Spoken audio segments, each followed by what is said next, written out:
Welcome to Red, White, and Blue. From the right, I'm Paul Bettencourt, sitting in for Gary Polland tonight.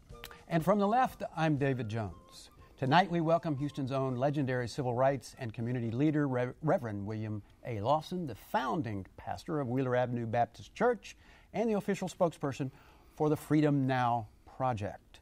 And in addition to Reverend Lawson, we have Dr. D.Z. Cofield, senior pastor of Good Hope Missionary Baptist Church and president of the NAACP Houston Branch. Welcome, gentlemen. Thank you for having us. Thank you. I'm glad to be here. You know, Reverend Lawson, you're iconic in the Houston area, and we want to go back to 1961 and talk about the Freedom Riders and that movement, because it was a pivotal year in the civil rights movement in the United States, but there's also a lot of things that happened here in Houston. You're absolutely right, Paul. The Freedom Riders began in North Carolina, and it was national. There were young people coming, first of all, out of A&T in North Carolina. Sure. And they started the idea of riding buses and sitting in front, because the usual place for black people to sit was in the back. This came out of North Carolina. It was picked up in Tennessee, and then finally sort of moved across the South. It was not necessary to be in the North, but it was necessary for it to be in the South. It was not very much in Houston. The first students who would ride buses like that would have been students from Texas Southern University here in Houston. But their first real involvement in civil rights was in sit-ins, which was local. Well, let's talk about that, Reverend, because you were their counselor, I think, and there was a sit-in by TSU students at a local eatery of some renown. So why don't you tell us what happened? I think it went on for several days. It did go on for several days. It started when a number of students looking at sit-ins throughout the nation felt that Houston ought to have something like that. And a man named L. Drew Stearns and several other students decided that they would have a sit-in here. The closest lunch counters were at a supermarket called Wine Gardens. They have all closed now, but this was all part of the Wine Gardens empire. Right now, Wine Gardens is basically a real estate company, sure. but they had a supermarket on Alameda, which is not too far from Texas Southern University. And it was decided that students would go down to Wine Gardens. Wine Gardens had 7 stools at a lunch counter. And they would go down and they would sit 7 at a time. And then as they were taken out and perhaps taken to jail, then 7 others would come. The first 7 were picked up by the police. They didn't pick up any more, because as soon as those left the counter, there were 7 more. Right. 7 more. And so the police knew that they had more than just a few obstreperous kids, that what they had was some kind of a movement. I was at that time director of something called the Baptist Student Union, and as you can well imagine, this was a gathering place, not just for Baptist kids, but for a number of kids as well. And they came to the Baptist Student Union to ask me to be a counselor for them. Would you believe that at first I turned them down because I began to preach to them, your parents sent you to school to get an education. They would certainly be upset if after they did all the sacrifice to get you to go to college that you ended up in jail. So you should not do this. And so they told me then, well, Reverend Lawson, if you don't want to counsel us, we'll find somebody else. They didn't find another counselor. They came back. Well, Reverend Lawson, there was another group of Freedom Riders, and they were a coalition of people who came to the South to register voters. And John Lewis, the congressman from Atlanta, was on one of those buses. That was a different category of Freedom Riders in a sense. They experienced some serious violence.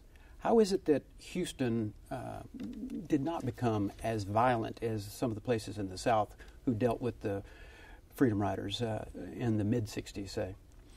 Pastor Cofield will probably help you to understand some of that. But shortly after the Freedom Riders began, there were riots in Birmingham, Alabama. And those riots were picked up by satellite television, which meant that now any broadcast that was done in Houston or in other cities could be worldwide. And so those kids who were at the lunch counters and the people who were in Freedom Riders became a real problem. There's a book that came out of the University of Houston called The Strange Demise of Jim Crow. And you probably ought to look at that book. It describes why Houston did not have the violence that other cities had. It was basically because a few businessmen, white and black, talked about the possibilities of Houston getting very bad publicity if Houston became another Birmingham. And Houston, on the other hand, had too much risk. We had just built a dome stadium. Sure. We had a space program here. Gas and oil companies were looking at Houston as a place to come, and this was too much. I think it showed 50 years ago that Houston was an enlightened place, and it is one today. And the sit-in ended. What'd they do? Take the? I heard that they took the stools out, right? They just took the stools out of wine gardens and they closed the lunch counter down. So Paul's our resident historian. No, I think you proved the point, Reverend Cofield. What do you think the condition now, and 50 years later, after Bill was the advisor of that movement, where are we at in the 2011 timeframe? You know, Paul, when we look back at the history, really, I'm not sure how enlightened we were in Houston. I think it was basically an economic decision. Those leaders in the Greater Houston Partnership and those business leaders in the black community understood that race riots are bad for business. And so, you know, desegregation was a negotiated item. And literally, you know, it's interesting when you look back at the history of it, and Reverend Lawson played such a pivotal role in it, along with other leaders like Hobart Taylor and Mac Hanna and Judge Hoffines and others, who basically said, you know, we cannot go down this path and this city grow and become the world-class city that we believe it could be. And so they literally said, you know, on this day we're going to desegregate hotels. And on this day, we're going to desegregate restaurants. And then they picked good, upstanding citizens to go in and desegregate. Show leadership. Right. But the other issue that I think is really important is, and to show you the control that the business community had in Houston, they met with all of the news agencies, all of the television stations, Chronicle, black papers and white papers, and said for 1 week, you will not report this through your news outlet. Now, you know, all of us know that wouldn't happen in this day and age. Right. Somebody would have a camera, sure, be right, on the cell internet, phone, whatever. Yeah. Right, that's right. Right. Somebody would be texting it, tweeting it, you know, blogging about it. So there was literally a whiteout, and for 1 week, nothing was reported. So those who were protesting didn't know if their protests were successful. Those who were segregationists couldn't be agitated because they didn't know what was going on. And they did that on several occasions. And when people looked up, all of a sudden, Houston was a desegregated town. You know, you mentioned the term whiteout. Let's talk about whites for a second. They resisted just about everything that black people have tried to accomplish. There's been resistance, whether it's to Reconstruction or Jim Crow or resistance to civil rights legislation in the 60s, you know, white flight. The South is now made up of one political party that's white, another political party is a coalition of blacks and some whites, to be sure. Where is the resistance today in the white community to the progress that you seek? I think that it's twofold. I think that without question there is still a kernel of racism. And I'd like to say Jim Crow is dead, but James Crow II is alive and well. And so little Jimmy has changed his strategies. You still see that core of racism. But I think there's also a more important issue, or as important issue. You have racism, but you also have classism that I think we have to address. And you know, as a minister of the gospel, you know, I like to tell our congregation the number one sin I think people are going to have to give account for is the sin of greed. You know, because we have more than we can spend, you know, more than we can eat, more clothes than we can wear. Many people have more cars than they can drive. and we have no concern for those that the Bible is clear that we have responsibility for. So it's just an interesting paradox, and we see the lingering effects of those things in the 60s and 70s even today.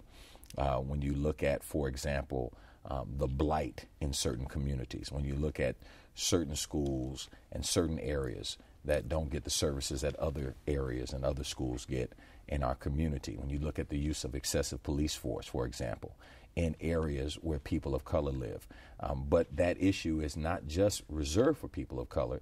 We've seen recently at town hall meetings a large number of Anglos and Hispanics who have come out and said, hey, man, we face police brutality in our neighborhoods as well. And what those communities all have in common, they're all poor people who are coming out saying we're being mistreated. And this sounds like Martin Luther King's last message before he was assassinated. Well, it had to do with greed, did it not, Reverend Lawson? You probably actually knew the man, so tell us. Yes, I did know him. In fact, our church was the Houston branch of the Southern Christian Leadership Conference. But Dr. King began his ministry, his protest ministry, protesting segregation. Sure. And at some point he realized pretty much what Pastor Cofield has said, that the major problem was not just racism. It was a strange mixture of racism and classism. And so while he began his ministry opposing Jim Crow, he ended his ministry supporting poor people. He ended up, and on the day he was assassinated, that was because he was there advocating for garbage workers. So it is certainly true that racism is joined by classism. When you look at the public schools in Houston, they are mostly black and Hispanic, and the whites have gone to private schools or to suburban schools. And when you look in the jails and prisons, they are 80% minority.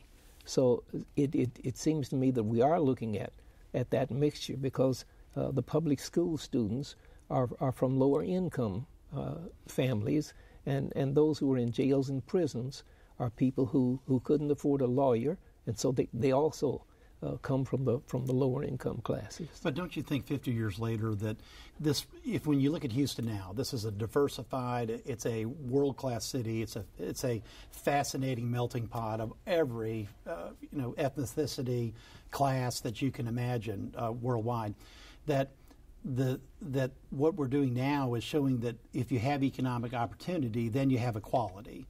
And I think that I disagree with David's comments about this still being just any racism being a specific ethnic group's problem, because it's, if you have racist people, they're really in all ethnic groups, not just one. And if economic classes get opportunity, like in America, to move from class to class or to move up, isn't that not the best way to fix problems long-term in society? Well, what you're saying is partly true. When you look at Pastor Cofield's church, it is overwhelmingly black. When you look at Wheeler Avenue Baptist Church, it is overwhelmingly black. Now, there are people in both of our churches who have risen to fairly high professional places, but the fact that the only place that our people can find to comfortably worship are black churches, that says something about us. And I think, Paul, the other piece, let me just comment. Mm-hmm. I think prejudice is rampant. Racism is not, because everybody doesn't have the power to exercise their prejudice at the detriment of another group of people simply based on the color of their skin. So everybody can't be racist. Everybody can be prejudiced, but everybody can't put that prejudice into a negative practice. I actually think you're stating the definition of racism in a dictionary, so I'm backing you up here. Yeah, no, and so I think that the issue for us is, and the tragedy is that it's still a problem, and it's still something that we have not talked about. When you look at, for example, the prison system, why is it that our society is more comfortable building prisons than building schools? Why is it that when you look at the number of people of color who are in prison, on parole, or on probation, it's more than the entire population of people of African descent? who were in slavery in 1863. You know, that should alarm us. And I think where the classism and racism ties in, I spent a lot of time in the criminal courthouse, not on my cases, on behalf of on other David's people. cases, but that's another problem. But you know what's interesting to me is the number of people who are there, who are in the system and who are penalized, not because they're guilty. You know, I was one of those people that thought, hey man, just keep your nose clean, do what you need to do, obey the law, you won't have any problems. Man, this is a tough place to get in trouble and be poor. And when you have a 70, 80 million juggernaut called the Harris County District Attorney's Office, if they want to come after you, you know, they've had a philosophy in the past, we'll either beat you or break you. You know, we'll either beat you or you'll leave broke. But it starts at the arrest time, Paul. It does. You know, people, and the arrests in this town, especially in the war on drugs, are taking place in minority communities. And it's being implemented by police chiefs that are picked by mayors that are supported by black voters. But David, so I'm wondering. But your question has to be then: if you have a black mayor and a black police chief, then why is this occurring? Right. Okay? Exactly. If this is a purely racial issue, then tell me why is this occurring? Because racism is not a personality issue; it's a systemic issue in this country. So it doesn't matter who's at the head now. And let me give you an example how it plays out. For example, in the police department. We've had black chiefs, I guess the last 3 or 4, you know, chiefs have been black. Sure. But there is a system in place that says, for example, if I discipline you, you have an arbitration process. There are arbitrators that are known to be favorable to police officers. But you have black officers who are disciplined, and that same police union that goes to bat for the white officer says, hey, there's nothing we can do. You know, the chief made a decision. Okay, so there are multiple layers of this systemic racism. They really don't care who's at the top. But is it really an example of passivity of a sort, or political impotence that remains to be asked of you all if those strategies are implemented to the detriment of people that are of color? Well, Paul has mentioned the fact that there have been blacks who have been in leadership positions. And Pastor Cofield has mentioned the fact that the last 3 or 4 police chiefs have been black. But the fact is that sometimes we are also guilty of racism. I wish that I could say that the only races were white, but I know very well that all the racism and all the prejudice does not belong to whites. There are blacks who would not want to live in the 3rd Ward, who would rather go to Woodlands or to River Oaks. We are sometimes guilty of that. David has mentioned passivity. Sometimes blacks who should go out and should go to the bat for blacks don't. So it is, as Pastor Cofield has said, systemic. You know, I thought he was going to say go to the polls. Yeah, well, that's a good term. But let me just say this: the passivity that you mentioned, I think, in part, was fueled by the negotiated settlement of desegregation. And here's why: where there's no struggle, there's no fight, there's no pride in a victory that's won. But I want to get back to the economic opportunity, but I have to ask one political question. Is not the election of President Obama, did it not shatter the glass ceiling in America? Paul, are you serious? I'm asking a serious question. Please answer it. Come on. Look, you've had somebody elected to the highest office in America. It happens to be Did the nomination of Sarah Palin shatter the glass ceiling for women? Well, it will be if somebody can get elected. Okay. Well, there's no way. Reverend, I disagree. I mean, that's a powerful symbol because it was a tremendous motivator in the 2008 election. You had record turnout, just like, by the way, with the Catholics like myself came out and voted in record numbers for John Kennedy in 1960. Reverend knows that. Here's the problem that you have, though. Here's the problem. Excuse me. Here's the problem that you have with that statement. You're not taking into account the overwhelming racist backlash that has come out in this country that we thought was gone. I mean, that a lot of people thought we were in a post-racial society. Well, I disagree. I think we are. So we certainly 50 years later than 1961 are. And And to in me, what way, though? Well, because there's no sign that says whites only. No, we're in post-racial. I just look as an entrepreneur. I own a business. A third of my employees happen to be black. 3 of my senior licensed property tax agents, by license by the state, my best people are black. Paul, some of my best friends are white. Right. So can one of y'all just bless him? So no. I wanted to hear that. So we can recognize that now in society. We see that people are valued on the basis of their work, a basis of what they are themselves, the basis of what they truly are, in God's eyes. So why do we want to throw the curve back 50 years? Well, when you value them that way. You value sure, them that of course way. I do. But that's not true in society. There's. I'm still judged when I walk down the street. I still have people lock the doors.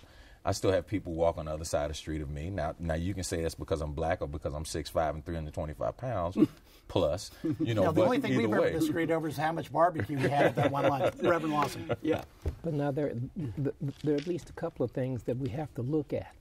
And one was, tragically, that President Obama's election was at least partly because he did some things that the Republican and Democrat candidates did not do. Now he went against almost the Kennedy machine and the Bush machine, and won. But he was using techniques that other candidates should have used and didn't. So you can't exactly say that he got elected by accident. Or by coincidence. He didn't get elected by accident. He ran John McCain over, Reverend. You guys are closer to black voters than we are, sadly, for Paul and I. But you can tell us whether or not there will be an energy and enthusiasm for him in 2012, as far as you can judge it. Either or both of you, please. It is all going to depend on how strong the right is, and at this point, the left is not showing enough power. As we looked at the primaries, there were far too few minority voters who showed up at the polls. Nothing like the number who showed up in 2004. But Reverend, isn't that right on point? Because it's a public policy fight now. You've got the right may disagree with President Obama's policies, and the left is not supporting it strong enough. So is that not really where we're at in America in 2012? He is being fought tooth and toenail, largely about this economic recession, and this recession was not his problem. It was given to us by George W. Bush. But is his problem, though, that the recession still being with us, especially in the African American community, is it not going to be a drag on their interest in his candidacy, do you think? Here's what I think. I think it would be nice if people did the right thing because it was the right thing to do. And what we sadly learned is that people don't do the right thing in many instances unless they're made to do the right thing. So when we talk about the president, for example, the bailout money to the banks, I'm one of those small businesses that was trying to get a loan and couldn't. And banks were, they were getting money at 2% and 3% interest rates, if not lower. And we're claiming, hey, we can only loan it at 7 or 8% interest rates. There was not this spirit to facilitate recovery in this country across the board. But that wasn't a racial issue. Well, no, let me say this though, Paul, because I think this is where the evolution of the African American community is coming, and this is just one preacher's opinion. We have for many years thought the key was in people. We're now learning by the shell game that's being played by the powers that be that it's not people, it's policies. We've learned that just having a black mayor or a black police chief doesn't change a thing if you don't change policies and procedures and protocols and make sure those things are institutionalized and memorialized so that people will be treated fairly past the personalities and the people that are in those positions. So the easy answer is the African Americans are going to be disappointed in Barack Obama or not? Yeah, that's a great question, Dave. I don't know if we're disappointed. I think we're surprised because we have, and when I say surprised, we're surprised at how much resistance he's getting. Okay, that's been to me that's been the biggest shock. I think it's a big public. And not on how bad his policies have been. Right, not how bad his policies are, how people have fought him when he walked in the door. I mean, there was not an African American. I don't care what any of the Bushes did or what Reagan did.